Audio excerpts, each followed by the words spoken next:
గత దశాబ్ద కాలం నుంచి బడిలో కాకుండా గుడిలో చదువు నేర్చుకునే పరిస్థితి. అయితే విజయనగరం జిల్లా జామి మండలం అన్నమరాజు పంచాయతీలో గల చెరువులోప గ్రామంలో ఉన్నాం. అయితే ముగ్గురు విద్యార్థులతో ఒక ఉపాధ్యాయుడు చెప్తూ మనకు కనిపిస్తున్నారు. అయితే మన పక్కన ఉపాధ్యాయుడు ఉన్నారు గోవిందరావు. అతనికి మాట్లాడే ప్రయత్నం చేద్దాం. సార్ చెప్పండి, మీరు ఎప్పటి నుంచి వచ్చారు? మీ ముందు ఉన్న టీచర్ల పరిస్థితి ఏ విధంగా ఉందా? మీరు ఇచ్చిన తర్వాత ఏ విధంగా ఉంది? స్కూల్ పరిస్థితి అసలు ఏంటి అసలు? నేను 2021 జాన్యువరిలో ఇక్కడికి వచ్చానండి. నేను వచ్చేసరికి బిల్డింగు డైలాప్టెడ్ కండిషన్లో ఉంది, పెచ్చులేవి పడుతున్నాయి. ఎంఈఓ గారి దృష్టికి తీసుకెళ్తే మేము ప్రపోజల్స్ పెట్టి ఉన్నాము, వస్తుంది. ఇప్పుడు పెచ్చులేవి పడుతున్నాయి కాబట్టి పిల్లలకి ఇబ్బంది అవుతుంది, పడితే ఇబ్బంది అవుద్ది అనే ఉద్దేశంతో దగ్గరలో ఉన్న టెంపుల్లో మేము పాఠాలు స్కూల్ కండక్ట్ చేస్తున్నామండి, రన్ చేస్తున్నాం. గత 5 సంవత్సరాల నుంచి మేము ఇక్కడే స్కూల్లో రన్ చేస్తున్నాము. మీరంటే ప్రధాన సమస్య చెప్పుకోవాలంటే ఒక స్కూల్ విషయంలో ఏం చెప్తారు యాజ్ ఉపాధ్యాయుడిగా?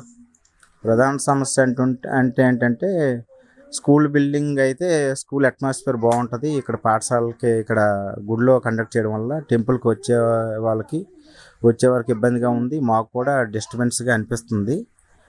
పాఠశాల అయితే పిల్లలు కూడా ఆహ్లాదకరంగా ఇంకా బాగుంటుంది. మేము కూడా యాక్టివిటీస్ టీఎల్ఎం అది పెట్టుకోవడానికి బాగుంటుంది. ఇక్కడ ఏంటంటే వర్షం పడినప్పుడు గాలి అది వచ్చేటప్పుడు ఇబ్బంది అవుతుంది సార్. ఇప్పుడు ముగ్గురు పిల్లలే ఉన్నారు. ఒకప్పుడు యాక్చువల్గా మాకు తెలిసిన సమాచారం ప్రకారం 5వ తరగతి వరకు ఉండేది, ఇప్పుడు 1-2 తరగతులే ఉన్నాయి. దాని మీద ఏం చెప్తారు సార్? ఎందుకు ఇలా పరిస్థితి? లాస్ట్ ఇయర్ వరకు 1 to 5th క్లాసెసే ఉండేవి సార్. ఈ సంవత్సరం మాత్రం ఫౌండేషన్ స్కూల్గా ప్రభుత్వం వారు కన్వర్ట్ చేశారు. దానికి అనుగుణంగా మేము అడ్మిషన్స్ అవి తీసుకోవడం జరుగుతుందండి. అయితే మీరు గవర్నమెంట్కి ఈ స్కూల్ గురించి చెప్పాలంటే ఏం చెప్తారు? ప్రభుత్వం మాకు పై అధికారులు ఎంఈఓ గారి దృష్టిలో పెట్టి ఉన్నాం సార్.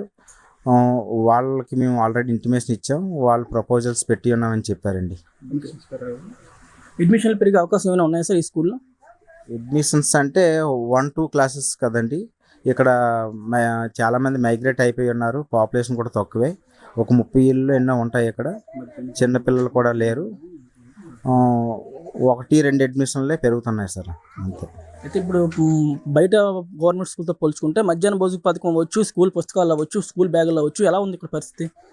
ఇక్కడ అన్నీ జరుగుతున్నాయి సార్. ఎండిఎం మెయింటైన్ చేస్తున్నాం, గవర్నమెంట్ ఒక ఆయాన్ని ఇచ్చారు, ఎండిఎం ఉంది, బుక్స్ వస్తాయి అన్నీ. బయట గవర్నమెంట్ స్కూల్తో కంపేర్ చేస్తే అక్కడ ఎలా జరుగుతున్నాయి ఇక్కడ కూడా అదే జరుగుతున్నాయి. ఒక పాఠశాల భవనం ఒకటే లేదండి ఇక్కడ, మిగిలినవన్నీ యాస్టీజ్గా అన్నీ ఇంప్లిమెంటేషన్ అవుతున్నాయి. ఎక్కడున్నా అక్కడ ముగ్గురు స్టూడెంట్స్ ఉన్నారు కదా, వాళ్ళు చదువు ఏ విధంగా ఉన్నాయి, వాళ్ళు ఎలా చదువుతున్నారు? పిల్లలు చక్కగా చదువుతున్నారండి. మాకు అధికారులు ఎప్పటికప్పుడే విజిట్ చేస్తుంటారండి. మాకు 2 అధికారులు ఉంటారండి, ఎంఈఓ 1, ఎంఈఓ 2. ఇద్దరు కూడా మాకు ఫ్రీక్వెంట్గా వస్తూ ఉంటారు, చెక్ చేస్తూ ఉంటారు, పిల్లల యొక్క స్టాండర్డ్స్ అవి చెక్ చేస్తూ ఉంటారండి. ఇన్ కేస్ మీరు ఒకవేళ సెలవు పెడితే ఇక్కడికి ఎవరైనా డిప్యూషన్ వచ్చే అవకాశం ఉందా సార్? క్లస్టర్ స్కూళ్ళు అలమండి అండి, మాకు క్లస్టర్ కాంప్లెక్స్, అక్కడ నుంచి మాకు డిప్యుటేషన్ పంపిస్తారండి. మేము సెలవు పెట్టినప్పుడల్లా వస్తూ ఉంటారండి. స్కూల్ అనేది క్లోజ్ అవ్వదండి ఎప్పుడు. ప్రజెంట్ అయితే ఇప్పుడు స్కూల్ పరిస్థితి అధ్వానంగా ఉంది. యాజ్ ఉపాధ్యాయుడిగా స్కూల్ పై ఏం చెప్తారు? స్కూల్ గవర్నమెంట్ చెప్పాలంటే మీ పై అధికారులు కావచ్చు, గవర్నమెంట్ కావచ్చు, ఏం చెప్పగలరు? మా పై అధికారులకు ఆల్రెడీ మా పై అధికారులకు కూడా తెలిసిన విషయం. వాళ్ళు కూడా ప్రతి సంవత్సరం ప్రపోజల్స్ పెడుతూ ఉంటారండి. ఫైనాన్స్ శాంక్షన్ అయితే వర్క్లు స్టార్ట్ అవుతాయని చెప్పి ఉన్నారండి. అయితే ఇప్పుడు అంటే నేషనల్ గారు చెప్పిన పరిస్థితి ప్రకారము స్కూల్ బిల్డింగ్లో అధ్వానంగా ఉంది, పిచ్చులు పడిపోయే పరిస్థితి ఉంది. అయితే 5వ తరగతి ఉన్న స్కూల్ ఇప్పుడు రెండు క్లాసులు మాత్రం రన్ చేస్తున్నాం.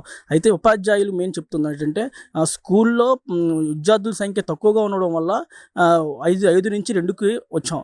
అయితే ఇక్కడ ప్రతి గవర్నమెంట్ స్కూల్లో ఏ విధంగా మధ్యాహ్న భోజన పథకం అవ్వచ్చు, స్కూల్ పుస్తకాలు అవ్వచ్చు, ఇంకా వగేరా ఏదైనా కూడా ఈక్వల్గానే ఉన్నాయి. కాకపోతే స్కూల్ భవనం బాగోలేకపోవడం వల్ల ప్రజెంట్ మేము దగ్గరలో ఉన్న రామాయణంలో స్కూల్ తరగతులు నిర్వహిస్తున్నాం చెప్పడం జరిగింది.